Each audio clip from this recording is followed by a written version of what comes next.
नमस्कार दोस्तों, स्वागत है आपका एक बार फिर से एबीसी एग्रो क्लासेस के ऑनलाइन प्लेटफॉर्म पर। पिछली बार की तरह ही इस बार भी मैं आपके सामने लेके आया हूँ एग्रीकल्चर के वो इम्पोर्टेंट क्वेश्चन जो नॉर्मली हर एग्जाम में किसी न किसी तरीके से पूछे जाते हैं। तो इस वीडियो को लाइक और सब्सक्राइब कीजिएगा, जिससे मैक्सिमम लोगों तक इस बात को पहुंचाया जाए कि इस तरह के क्वेश्चन रोज उनको मिलेंगे। चलिए हम स्टार्ट करते हैं बिना टाइम को खराब किए हुए। देखिएगा फर्स्ट क्वेश्चन। देखिए पिछले कक्षा में भी आपको एक बताया गया था, इरिगेशन के जो मेथड्स होते हैं, अलग अलग तरह के मेथड होते हैं, उसी के ऊपर एक क्वेश्चन डिपेंड करता है। उस क्वेश्चन में लिखा हुआ है ड्रिप सिंचाई। ड्रिप सिंचाई उपयुक्त है किसके लिए? विकल्प दे रखे हैं आपके सामने बहुत सारे, गेहूं में, कपास में, गन्ने में या फल वृक्षों में। तो आप एक चीज याद रखिएगा, मैक्सिमम ड्रिप इरिगेशन का जो यूज किया जाता है वो हम करते हैं फ्रूट प्लांट्स के अंदर, फ्रूट्स के अंदर, फल वृक्षों के अंदर। इस कारण से इस क्वेश्चन का जो आंसर होगा वो क्या होगा? फल वृक्ष। बोटनिकल नेम की बात करें, कपास का बोटनिकल नेम आप जानते हैं क्या होता है? Gossypium species. गेहूं का तो आपको पता ही है, टिटिकम एस्टिवम। और गन्ने का बोटनिकल नेम होता है सेकेरम ऑफिसिनेरम। तो इस क्वेश्चन का जो आंसर होगा वो क्या होगा? फल वृक्षों में होगा। ठीक है, नेक्स्ट देखते हैं।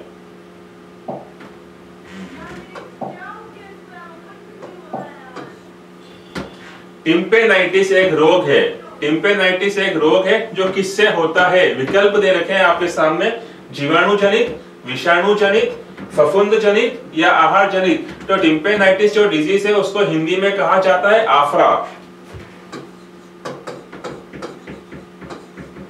आफरा। और आप लोग जानते हैं आफरा कैसे होता है? ज्यादा गीला हरा चारा खाने के कारण से हो जाता है, पशु का पेट फूल जाता है, इसी रोग को हम क्या बोलते हैं? आफरा। तो किसके कारण से हुआ ये? हरा गीला चारा खाने से हुआ, जो ना तो वायरस है, ना बैक्टीरिया है, ना प्रोटोजोआ है। इस कारण से इस क्वेश्चन का आंसर क्या होगा? आहार जनित। आहार जनित इस क्वेश्चन का आंसर होगा। आफरा रोग का कारण क्या होता है? गीला हरा चारा खाना। आगे देखिएगा। आयरन, सर्वाधिक लोहा इनमें से किसके अंदर उपस्थित होता है या पाया जाता है? विकल्प दे रखे हैं आपको, केले में, प्याज में, करौंदा में या ज्वार में। तो इसका आंसर आप जानते हैं, इसका आंसर होगा करौंदा। करौंदा का वानस्पतिक नाम होता है कैरिसा कैरेंडर। तो आप इसका आंसर क्या बताएंगे? करौंदा। केले का नाम आप जानते हैं म्यूसा पैराडिसिएका, प्याज का नाम आप जानते हैं एलियम सीपा, ज्वार का नाम आप जानते हैं सोरगम बाइकोलर। तो इस कारण से इस क्वेश्चन का आंसर क्या होगा? करौंदा। नेक्स्ट देखिएगा। चयापचयी रोग, उपापचयी रोग। उपापचयी रोग को इंग्लिश में बोलते हैं metabolic disease. Metabolic disease in चारों में से कौन सा है? विकल्प दे रखे हैं FMD, foot and mouth disease, HS haemorrhagic septicaemia, जिसको हिंदी में कहा जाता है गलगोटू। तीसरा मिल्क फीवर, दुग्ध ज्वर। और चौथा है कोई नहीं। मिल्क फीवर जो होता है वो किसकी कमी से होता है दोस्तों? वो होता है कैल्शियम की कमी से। कैल्शियम की कमी से। और हम जानते हैं कि कैल्शियम ना तो वायरस है ना बैक्टीरिया है, इस कारण से उपापचयी जो रोग है इन चारों में से जो आंसर होगा वो आंसर होगा मिल्क फीवर। कैल्शियम की कमी से होता है दुग्ध ज्वर जिसको कहा जाता है। देखिएगा नेक्स्ट। चारा फसलों का राजा, किंग ऑफ फॉडर क्रॉप, निम्न में से किस क्रॉप को कहा जाता है? विकल्प दे रखे हैं आपके सामने, बरसीम, ल्यूसर्न, रिचका या सभी। तो देखिए, अगर हम सिंपल सी बात करना चाहें, फॉडर क्रॉप्स जो होती है चारा फसलों में, एक को राजा कहा जाता है, एक को रानी कहा जाता है। जो राजा किसको कहा जाता है? राजा बोलते हैं हम बरसीम को। और अगर आपको कभी इसमें दूसरा क्वेश्चन पूछ ले कि रानी किसे कहा जाता है, तो रानी हम बोलते हैं ल्यूसर्न को। बरसीम का वानस्पतिक नाम होता है ट्राइफोलियम एलेक्जेंडरम और ल्यूसर्न का नाम होता है मेडिकागो सेटाइवा। इस कारण से अगर आपको राजा पूछे तो उसका आंसर क्या होगा? बरसीम। और कभी रानी पूछ ले तो उसका आंसर होगा ल्यूसर्न, क्वीन, रानी। चारा फसलों की रानी बोला जाता है ल्यूसर्न को, और चारा फसलों का राजा किसको कहा जाता है? बरसीम को। नेक्स्ट देखिएगा। नाबार्ड एक बैंक है जिसकी फुल फॉर्म होती है national bank of agriculture and rural development, राष्ट्रीय कृषि एवं ग्रामीण विकास बैंक।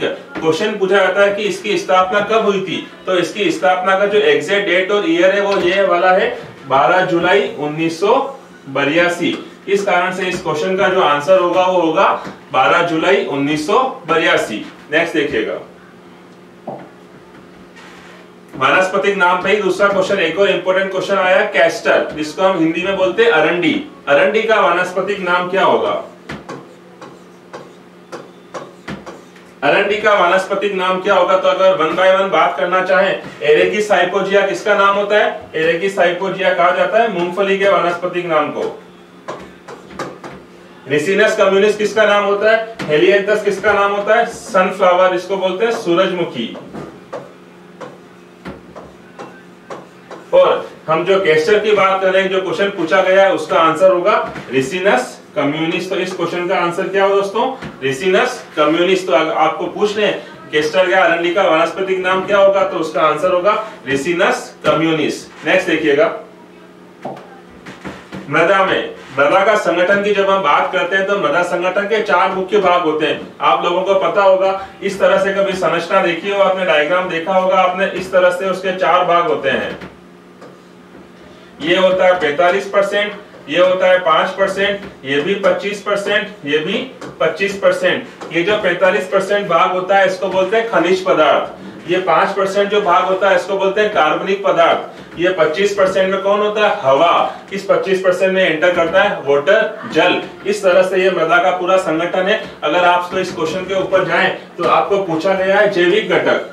जैविक घटक का मतलब ही होता है कार्बनिक पदार्थ। तो कार्बनिक पदार्थ कितना होता है दोस्तों इस डायग्राम के हिसाब से? 5%। इस कारण से इस क्वेश्चन का आंसर क्या होगा? 5%। ठीक है, आगे देखते हैं। चिक टीथ, पशुओं की दंत संरचना के बारे में अगर आपको पता हो तो उसमें पशुओं के दांतों के प्रकार 4 होते हैं, आई, सी, पीएम और एम। इंसाइजर, केनाइन, प्रीमोलर और मोलर। क्या बोलते हैं इनको? इंसाइजर को क्या बोलते हैं? इंसाइजर को आई से डिनोट करते हैं, केनाइन को हम सी से व्यक्त करते हैं, प्रीमोलर को हम एम पीएम से करते हैं और मोलर को हम एम से करते हैं। तो आपको पूछा गया क्वेश्चन है चिक टीथ। चिक टीथ को हिंदी में कहा जाता है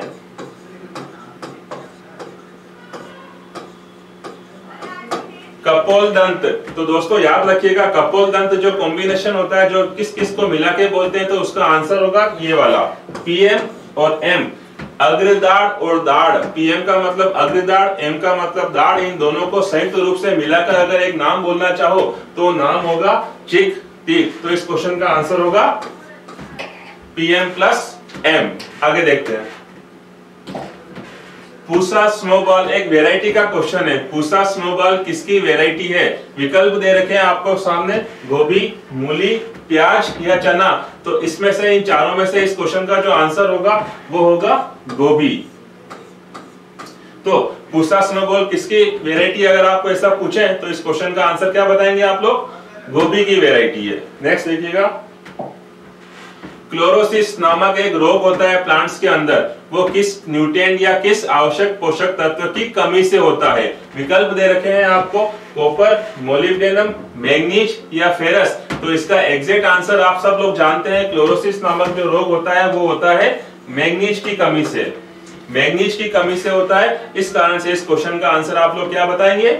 मैग्नीज। क्लोरोसिस नामक रोग किसकी कमी से हुआ? मैग्नीज की कमी से हुआ। नेक्स्ट देखिएगा, मृदा विहीन खेती को कहा जाता है ऐसी खेती जिसमें हम मृदा का उपयोग नहीं करते हैं, उसे क्या कहा जाएगा? विकल्प देखिएगा, पेडोलॉजी, हाइड्रोपोनिक्स, पेडोटर्बेशन या सभी। तो पेडोलॉजी तो आप बहुत अच्छे से जानते हैं, मृदा की संरचना, उसका वर्गीकरण, उसकी उत्पत्ति का अध्ययन आप किस शाखा में करते हैं? पेडोलॉजी के अंदर करते हैं। पेडोटर्बेशन का एक बहुत इंपॉर्टेंट वर्ड बनता है, आपको ये पता होना चाहिए। पेडोटर्बेशन का मतलब होता है मृदा को मिश्रित करना। मृदा को मिश्रित करना वाले प्रोसेस को क्या बोलेंगे हम? पेडोटर्बेशन। और तीसरा जो वर्ड बचता है जो इस क्वेश्चन के अंदर आ रहा है वो है हाइड्रोपोनिक्स। तो इस क्वेश्चन का आंसर क्या होगा मित्रों? हाइड्रोपोनिक्स। हाइड्रोपोनिक्स का मतलब होता है ऐसी खेती जिसमें मृदा का उपयोग नहीं किया जाता है, मृदा विहीन खेती कहा जाता है। तो इस क्वेश्चन का आंसर होगा हाइड्रोपोनिक्स। ठीक है, आगे चलते हैं।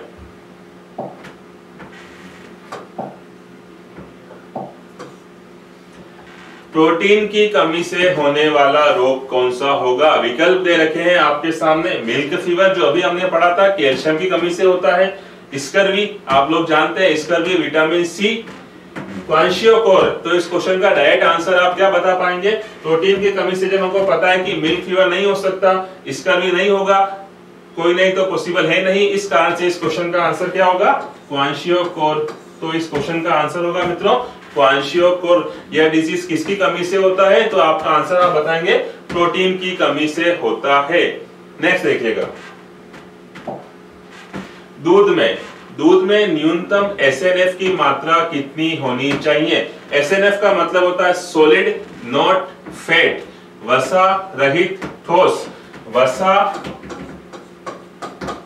रहित ठोस, इसको हम बोलते हैं एसएनएफ। ठीक है, सॉलिड नॉट फैट। तो क्वेश्चन ये पूछा है दूध में न्यूनतम एसएनएफ की मात्रा कितनी होनी चाहिए? तो इसका एग्जैक्ट आंसर होगा 8.5 न्यूनतम वसा होनी एसएनएफ होना चाहिए। तभी हम उसको मिल्क की डेफिनेशन के अंदर एग्जैक्ट बताया गया है। दूध वो होता है जिसमें न्यूनतम एसएनएफ की मात्रा कितनी होती है? 8.5। ठीक है, नेक्स्ट देखिएगा, ये बहुत इंपॉर्टेंट और बहुत बेसिक क्वेश्चन है। टीजेड का उपयोग किसके लिए करते हैं? जीवन क्षमता, जनन क्षमता, शुद्धता या कोई नहीं? तो टी टेस्ट में एक केमिकल का यूज होता है, आप लोग जानते होंगे, टेट्राजोलियम परीक्षण भी कहा जाता है इसको। 2,3,5 ट्राइफेनाइल टेट्राजोलियम क्लोराइड या कभी कभी ब्रोमाइड, इस रसायन का इसके अंदर उपयोग किया जाता है। यह हम पता लगाते हैं बीजों की जीवन क्षमता के बारे में। तो इस क्वेश्चन का आंसर क्या हो जाएगा? बीजों की जीवन क्षमता पता लगाने के लिए एक टेस्ट करते हैं, उस टेस्ट को टेट्राजोलियम परीक्षण या शॉर्ट फॉर्म में टीजेड कहा जाता है। ठीक है, आपको पता होगा इस बारे में। आगे चलते हैं। फिर वानस्पतिक नाम, दोस्तों मैं हमेशा बताता आया हूं, वानस्पतिक नाम के क्वेश्चन 1 या 2 हर एग्जाम में पूछे ही जाते हैं, और वो आपसे गेहूं का नहीं पूछेंगे जो आप सब लोग जानते हैं। कुछ क्वेश्चन ऐसे टिपिकल होते हैं जो हो सकता है सबको नहीं पता हो, ऐसे वानस्पतिक नामों का प्रैक्टिस भी आपको करना पड़ेगा। देखिए, कुसुम का वानस्पतिक नाम क्या है? विकल्प दे रखे हैं आपको, कार्थेमस, लाइनम, रिसिनस या कोई नहीं। तो रिसिनस तो हमने अभी पढ़ा, ये तो होता है अरंडी का, कैस्टर का। अब बच्चे 2 ऑप्शन, कार्थेमस या लाइनम। लाइनम हम बोलते हैं अलसी को। तो इस क्वेश्चन का जो आंसर होगा वो आंसर होगा कार्थेमस स्पीशीज। इसका पूरा नाम बोलना चाहे तो इसका नाम होता है कार्थेमस टिंक्टोरियस। किसका? कुसुम का, जिसको आप क्या बोलते हो? सेफ्लावर। सेफ्लावर या कुसुम का वानस्पतिक नाम होता है कार्थेमस स्पीशीज, कार्थेमस टिंक्टोरियस। तो इस क्वेश्चन का जो आंसर होगा वो होगा फर्स्ट। आगे देखिएगा, कनक प्रभा एक इंपॉर्टेंट वेराइटी है, वो किसकी वेराइटी है? क्वेश्चन पूछा गया आपके सामने, ऑप्शन दे रखे हैं, कपास, आलू, तंबाकू या सोयाबीन। तो दोस्तों इस क्वेश्चन का एग्जैक्ट आंसर होगा तंबाकू। कनक प्रभा किसकी वेराइटी है? तंबाकू की वेराइटी है जो ICAR IARA से रिलीज हुई है। कपास का बॉटनिकल नेम आप जानते हो, कॉटन गोसिपियम स्पीशीज। आलू का बॉटनिकल नेम आप जानते हो, सोलेनम ट्यूबरोसम। तंबाकू का बॉटनिकल नेम आप जानते हो, निकोशियाना टेबेकम। और सोयाबीन का वानस्पतिक नाम भी आप जानते हो, नहीं जानते हो तो मैं बता देता हूं आपको, ग्लाइसिन मैक्स। इस तरह से इन चारों के बॉटनिकल नेम भी मैंने आपको बता दिए। इस क्वेश्चन का आंसर क्या होगा? तंबाकू। कनक प्रभा किसकी वेराइटी है? तंबाकू की। नेक्स्ट देखिएगा, मोनोक्रोपिंग। मोनोक्रोपिंग की सघनता होती है, विकल्प दे रखे हैं आपको, 10, 100, 150, 66%। मोनोक्रोपिंग का मतलब, मोनो का मतलब होता है एक, मतलब क्रोपिंग की सघनता का जो फॉर्मूला है वो फॉर्मूला क्या कहता है? बोई गई फसलों की संख्या अपॉन कुल वर्ष इंटू 100। तो बोया तो आपने एक ही क्रॉप को है एक साल में, तो उसका आंसर तो ऐसे ही निकलेगा 1/1 इंटू 100। तो आपका आंसर आपको सामने पता लग रहा है, इसका आंसर क्या होगा? 100%। तो मोनोक्रोपिंग की सघनता कभी पूछ ले आपसे, एकल फसल की सघनता क्या होगी, तो इस क्वेश्चन का आंसर हमेशा आप क्या बताएंगे? 100%, क्योंकि एक साल में आपने एक ही फसल को बोया था। नेक्स्ट देखिएगा उर्वरक, रॉक फॉस्फेट। रॉक फॉस्फेट में फास्फोरस की मात्रा कितनी होती है? तो इसका तो बहुत सिंपल सा क्वेश्चन का आंसर होगा। इस क्वेश्चन का आंसर है 20 से 40%। और पिछली कक्षा में मैंने आपको बताया था 60% किसमें होता है मित्रों? एमओपी, म्यूरेट ऑफ पोटाश, जिसको दूसरा नाम में आप क्या बोल सकते हो? KCl, potassium chloride. तो आपको जो क्वेश्चन पूछा है रॉक फॉस्फेट, उसका आंसर तो आप क्या बताएंगे? 20 से 40%। और कभी आपको ऐसा पूछ रहे एमओपी में कितना परसेंट होता है, तो उसका आंसर क्या हो जाएगा? 60%। ठीक है, आगे देखते हैं। फिर वैरायटी का एक और इंपॉर्टेंट क्वेश्चन आपके सामने लिखा हुआ चकेइया। चकेइया इन चारों में से किसकी वैरायटी है? आंवले की, अंगूर की, केला की या कोई नहीं? तो आपको पता है चकेइया किसकी वैरायटी है मित्रों?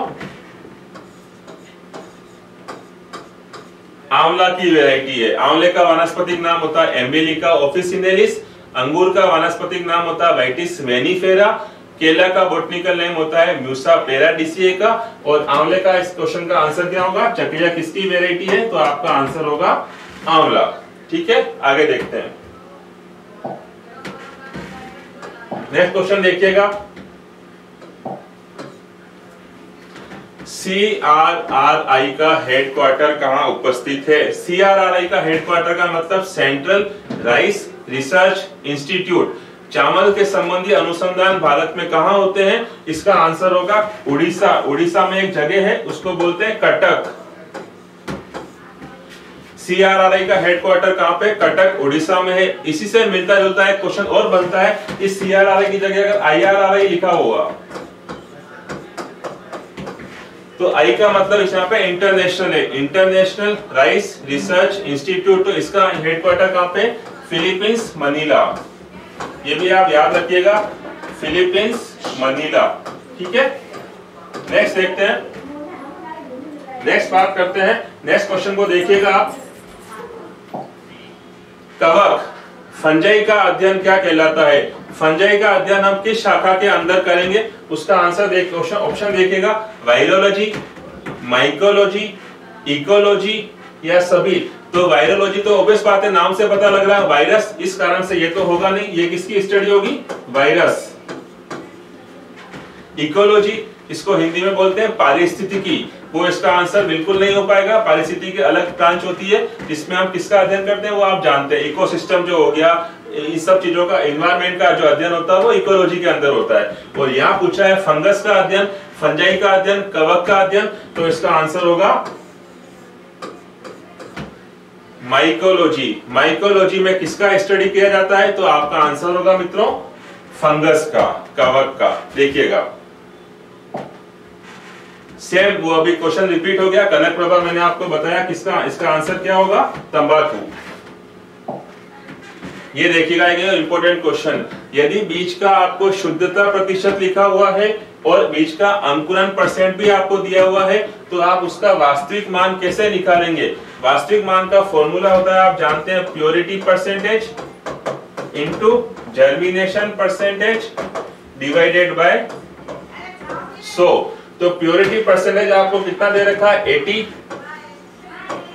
मल्टीप्लाई बाय जर्मिनेशन वाला आपको दे रखा है कितना? 50। इसको आप जब 100 से डिवाइड करेंगे तो आपका जो आंसर आएगा वो आएगा 8 5 जा 40। तो इस क्वेश्चन का जो आंसर होगा वो होगा 40, क्योंकि आपको उसका फॉर्मूला पता है, शुद्धता प्रतिशत इनटू अंकुरन प्रतिशत अपॉन 100। जब आप इस फॉर्मूले में वैल्यू पुटअप करते हो तो आपको आंसर मिल जाएगा 40। तो इस क्वेश्चन का आंसर क्या होगा दोस्तों? 40। आगे देखिएगा, ये देखिएगा, कास्टिक सोडा की उपस्थिति में फलों का छिलका हटाना क्या कहलाता है? विकल्प दे रखे हैं आपको, ब्लांचिंग, लाइपिलिंग, दोनों या परिरक्षण।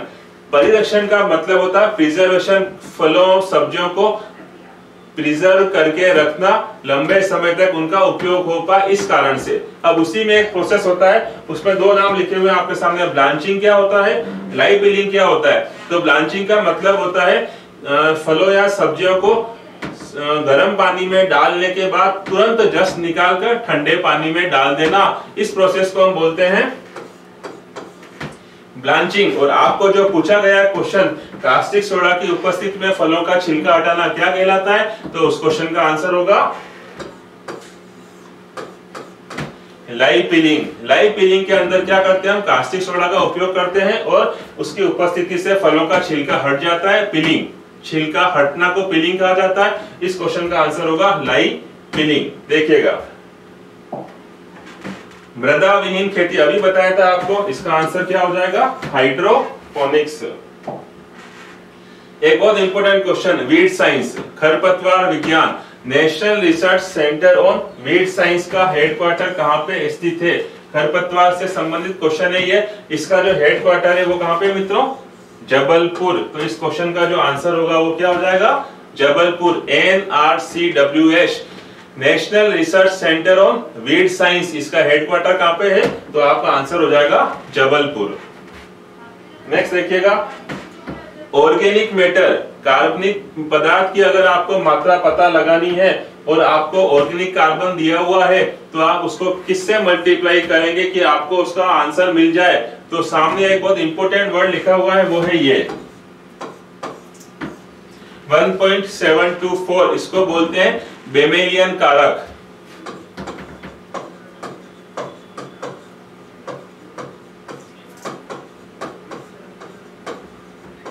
बेमेलियन कारक। तो ऑर्गेनिक मैटर की मात्रा अगर आपको ज्ञात करनी है तो ऑर्गेनिक कार्बन को आप किससे गुणा करोगे, तो आपका आंसर हो जाएगा 1.724। तो इस क्वेश्चन का आंसर होगा फोर्थ वन, 1.724। नेक्स्ट देखिएगा, मृदा में उपस्थित जल को क्या कहा जाता है। ऑप्शन दे रखे हैं आपको, होलार्ड, चेसार्ड, एकार्ड या कोई नहीं। तो इसका जो आंसर होगा वो फर्स्ट आंसर होगा। मृदा में उपस्थित जो जल होता है उसको कहा जाता है होलार्ड। और अगर आपसे पूछें होलार्ड में क्या क्या शामिल होगा, तो होलार्ड में दोनों विकल्प शामिल होंगे, चेसार्ड और एकार्ड। इन दोनों को मिलाकर अगर एक वर्ड बोलना चाहे तो उस क्वेश्चन का, उस वर्ड का आंसर क्या हो जाएगा, होलार्ड। इसका मतलब हुआ होलार्ड जो पानी है उसमें संपूर्ण पानी आ जाता है, उसमें कौन कौन शामिल हो जाएंगे, चेसार्ड भी शामिल हो जाएगा और एकार्ड भी शामिल हो जाएगा। तो अगर आपसे ऐसा क्वेश्चन पूछे कि मृदा में उपस्थित जल को क्या कहा जाता है, तो आपका आंसर क्या होगा, हमेशा होलार्ड। इसके अंदर क्या क्या शामिल हो जाएगा, चेसार्ड भी होगा और एकार्ड भी होगा। देखिए लास्ट क्वेश्चन आज का देखिएगा, राइजोबियम जैपोनिकम का उपयोग किस फसल के अंदर किया जाता है। विकल्प दे रखे हैं आपको, मटर, सोयाबीन, मूंग और उड़द। तो इस क्वेश्चन का आंसर ये होगा, राइजोबियम जैपोनिकम का हम उपयोग करते हैं सोयाबीन के लिए। सोयाबीन के लिए। मटर के लिए किसका करते हैं, तो मटर के लिए राइजोबियम की कौन सी स्पीशीज का करते हैं, तो उसका आंसर होगा राइजोबियम लेग्यूमिनोसोरम। तो मटर के लिए तो होगा लेग्यूमिनोसोरम। और लास्ट पे जो दो नाम दे रखे हैं, मूंग और उड़द, इन दोनों के लिए राइजोबियम की कौन सी वेराइटी का, कौन सी स्पीशीज का यूज करेंगे, उसका आंसर होगा राइजोबियम फेसियोली। राइजोबियम फेसियोली। तो मटर के लिए यूज करेंगे राइजोबियम लेग्यूमिनोसोरम का, सोयाबीन के लिए हम यूज करेंगे राइजोबियम जैपोनिकम का, और मूंग और उड़द के लिए हम यूज करेंगे राइजोबियम फेसियोली का। ठीक है दोस्तों, इसी तरह के क्वेश्चन की सीरीज आपको रेगुलर मिलती रहेगी। एग्रीकल्चर के भी मिलेंगे, बायो के भी, केमिस्ट्री के भी। इसी कारण से आप इस चैनल को लाइक और सब्सक्राइब करिए, जिससे आप तक अगली वाली क्लासों का नोटिफिकेशन पहुंच पाए। और जो भी स्टूडेंट आपके संपर्क में है उन तक भी आप इस वीडियो को शेयर करिएगा, जिससे उनको भी इसकी जानकारी मिल पाए। बहुत बहुत धन्यवाद आपका एबीसी एग्रो क्लासेस के ऑनलाइन प्लेटफॉर्म पर। नमस्कार।